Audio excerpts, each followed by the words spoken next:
बार की बात है, चंदन नगर में बबलू नाम का एक दुकानदार रहा करता था।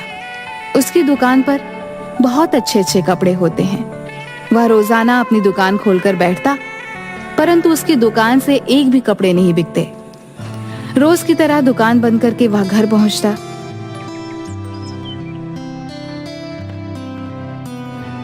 हर माल 100 रुपए का, हर माल 100 रुपए का, ले लो, भारी लूट मची है। अरे भाई क्या हुआ, उदास काहे हो? सुबह से कुछ बिका नहीं क्या? क्या बताएं भैया, कुछ भी नहीं बिका सुबह से। बस सब आ रहे हैं और देख के चले जा रहे हैं। समझ नहीं आता कि इस महंगाई में गुजारा कैसे करें। अरे भाई चिंता मत करो, सब ठीक हो जाएगा। चलो भाई अब मैं चलता हूँ, ध्यान रखो अपना।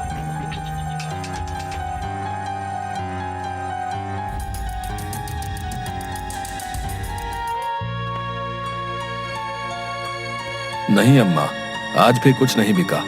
बहुत कोशिश कर रहा हूं पर कुछ बिकता ही नहीं है।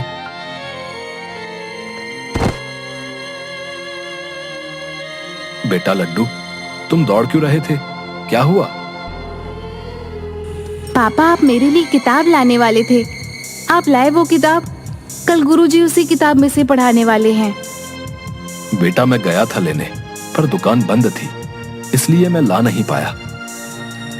पर पापा, पूजा दीदी के पापा ने तो थोड़ी देर पहले ही उन्हें ला कर दी है। बेटा मैं कोशिश करूंगा कि कल तुम्हारी किताबें ले आऊं। सुनो, क्या तुम्हारे पास कुछ पैसे हैं जो तुमने बचाया हो? कल लड्डू के लिए किताबें लानी है। कुछ दिनों से कुछ भी बिक्री नहीं हो पा रही है। अरे आप परेशान क्यों हो रहे हो? भगवान पर भरोसा रखो, सब ठीक हो जाएगा। कब तक ऐसे ही चलता रहेगा? आप सब्र तो रखो। और हाँ, मेरे पिताजी का संदेशा आया है। उन्होंने आपको मेरे गांव बुलाया है। संदेश में लिखा था कि उन्हें आपसे कुछ जरूरी काम है। मेरी जेब में एक फूटी कौड़ी भी नहीं है, मैं उन तक कैसे जाऊं? जी, मेरे पास पिताजी के दिए हुए कुछ पैसे हैं, जिन्हें लेकर आप गांव हो आइए। साथ ही वहां से लड्डू की किताब भी ले आइएगा। वहां यही किताब आधे दाम पर मिल जाएंगी और आपका काम भी हो जाएगा। अब बबलू का दूसरे दिन उस गांव में जाना तय होता है। तभी सब लोग सो जाते हैं। सुबह होते ही बबलू के निकलने का समय होता है। अरे सुनती हो, कहाँ गई? हाँ हाँ, आती हूँ। पापा, मेरी किताब, मेरी किताब। हाँ बेटा, आज ला दूंगा। आप ध्यान से जाना। आप मेरे पिताजी से थोड़े बहुत पैसे भी मांग लेना, वो मना नहीं करेंगे। कैसी बातें करती हो तुम? कैसा लगेगा कि मदद करने जा रहा हूँ और वहीं से पैसे लेकर आ रहा हूँ? मगर ये सब बातें मत करो, हाथ जोड़ता हूँ तुम्हारे आगे।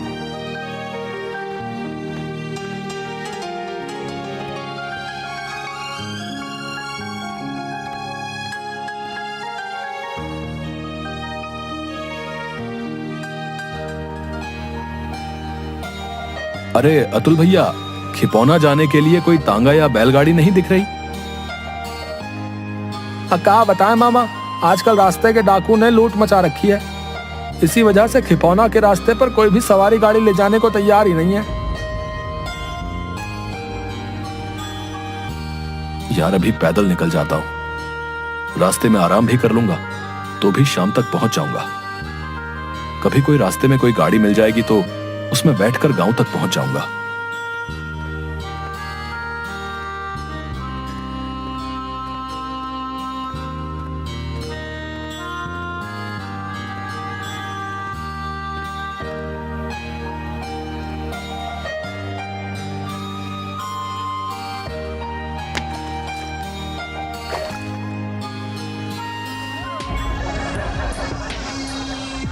तुम्हारे पास जो भी हो उसे हमें दे दो, नहीं तो हम तुम्हें छोड़ेंगे नहीं। सरदार मैं बहुत गरीब हूँ, मेरे पास कुछ नहीं है, मैं आपको कुछ नहीं दे सकता हूँ। बबलू बोल ही रहा होता है कि तभी एक डाकू बबलू के सर पर डंडा मारता है, जिसकी वजह से बबलू बेहोश हो जाता है। डाकू उसका सारा सामान चुरा लेते हैं और उसे एक पेड़ के नीचे छोड़ देते हैं। थोड़ी देर बाद बबलू को होश आता है और बबलू बहुत जोर जोर से रोने लगता है। हे भगवान, ये सब मेरे साथ ही क्यों हो रहा है? मैंने इस सब का और तेरा क्या बिगाड़ा है जो तू मेरा इम्तिहान ले रहा है? बेटा, तुम्हें रोने की कोई जरूरत नहीं है। मैं हूं ना तुम्हारी मदद के लिए। कौन कौन? बेटा, तुम्हें डरने की जरूरत नहीं है। जिस पेड़ के नीचे तुम बैठे हो, मैं उसी पेड़ की आत्मा हूं। डरो मत, मैं तुम्हें कोई नुकसान नहीं पहुंचाऊंगा। मैंने तुम्हारे साथ जो भी हुआ वो सब देखा है। मैं तुम्हारे साथ जो भी हुआ वो सब जानता हूं। मैं तुम्हें कुछ देना चाहता हूं। अब मुझे कुछ नहीं चाहिए। तुम किस तरह से मेरी मदद कर सकते हो?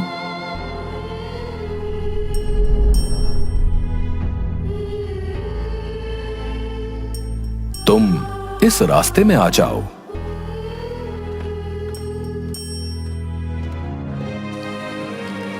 बबलू उस रास्ते में अंदर चला जाता है।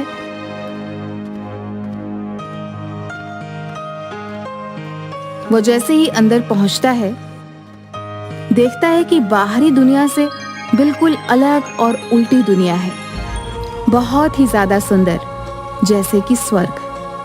वह अंदर जाता है। उसे आगे जाकर देखता है कि उसकी गांव जैसा हूबहू गांव है। उसका मुंह खुला का खुला रह जाता है। वह आगे देखता है कि गांव वाले भी हैं। सभी गांव वाले झुंड बनाकर बैठकर बातें कर रहे थे। सभी लोगों ने बबलू को देखा और उनका मुखिया उठकर उससे पूछता है,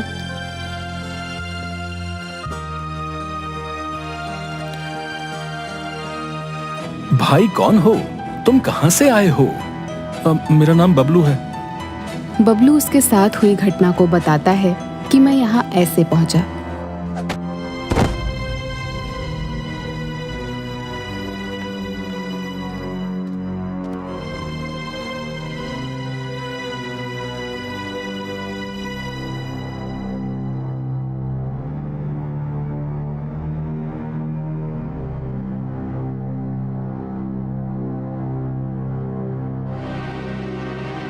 अच्छा बेटा, तो ठीक है, अब से तुम हमारे साथ रहोगे।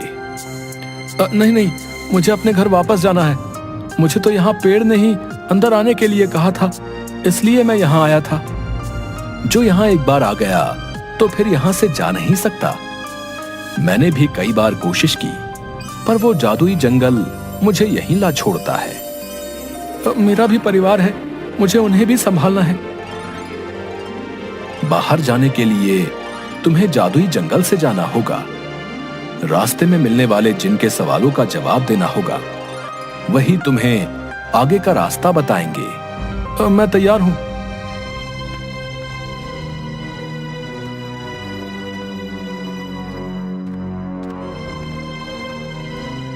यही जंगल पार करके तुम्हें जाना होगा। इतना कहकर मुखिया वापस गांव चला जाता है। बबलू वहां से आगे जाने लगता है। तभी वह किसी चीज से टकराता है। उस चीज में से एक बादल नुमा इंसानी आकृति निकलती है। इसे देख बबलू पीछे हटने लगता है। बबलू मुखिया की बात याद करता है और रुक जाता है। जिन, बताओ, तुम मुझसे क्या पूछना चाहते हो? ये तुम्हें कैसे पता कि मैं तुमसे कुछ पूछना चाहता हूं? मुझे ये बात मुखिया जी ने बताई है, साथ ही मुझे इस जंगल से निकलना है। पर मेरी एक शर्त है। कभी तुमने मेरे सवालों का जवाब नहीं दिया तो मैं तुम्हें वापस जादुई गांव न भेजकर तुम्हें खा जाऊंगा। तुम्हें मुझे तो क्या, सारे गांव वालों को छोड़ना होगा। मंजूर हो तो बता दो, नहीं तो मैं भी इन्हीं गांव वालों के साथ रह लूंगा। अच्छा तो ठीक है, मैं भी तैयार हूं। तो सुनो, तुम्हें इस पहेली का जवाब देना होगा। देखी रात अनोखी वर्षा, सारा खेत नहाया, पानी तो पूरा शुद्ध था, पर पीना कोई पाया। देख ही रहा अनोखी वर्षा, पर पी ना कोई पाया। ये कोई सवाल नहीं हुआ। तुम ही ने मानी है मेरी शर्त। बबलू भी जानता था कि इस प्रश्न का उत्तर नहीं दिया तो उसकी जान तो चली ही जाएगी और लोगों के बचने की उम्मीद भी खत्म हो जाएगी। पहेली को सोचते हुए बबलू को उसके खेतों की याद आती है, जब वह उसके पिता के साथ खेतों में जाया करता था। वहां पूरा खेत और पत्तों पर ओस जमा हुआ करता था, जो कुछ पहेली की लाइन में मेल खा रही थी। तपाक से बबलू बोला, इसका उत्तर है ओस। ओस सिर्फ रात्रि और भोर के समय ही गिरती है। ओस की वजह से खेतों में पानी जमा हो जाता है। ओस का पानी शुद्ध और साफ होता है, पर इसे एकत्र करना बहुत मुश्किल होता है। मैं तो जादुई बड़े से बड़ा जहाज बना सकता हूं, लेकिन मैं एक बार भी नहीं उड़ सका। मैं हूं कौन? पानी का जहाज जो सिर्फ पानी पर तैर सकता है, उड़ नहीं सकता। रहा आपके इसी प्रश्न में दूसरा सवाल, मैं हूं कौन? इसका जवाब है मनुष्य।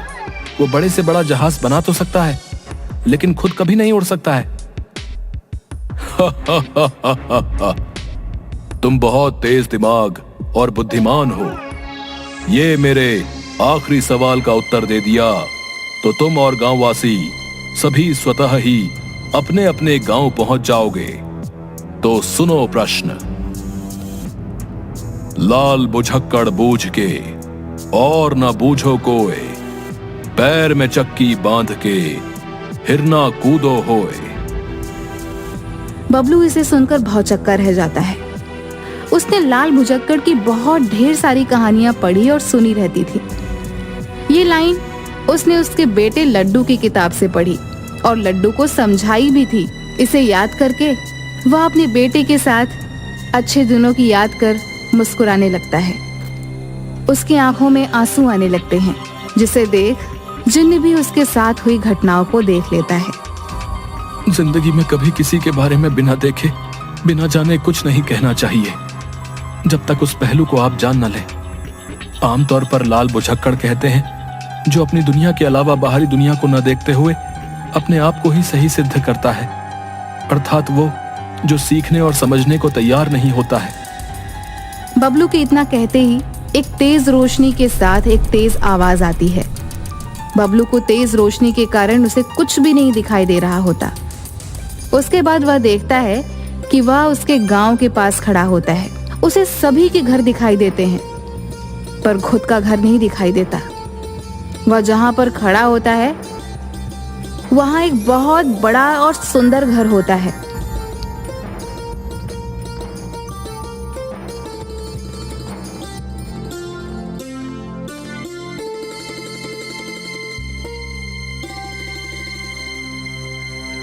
बबलू भैया, ये तो भगवान की लीला है।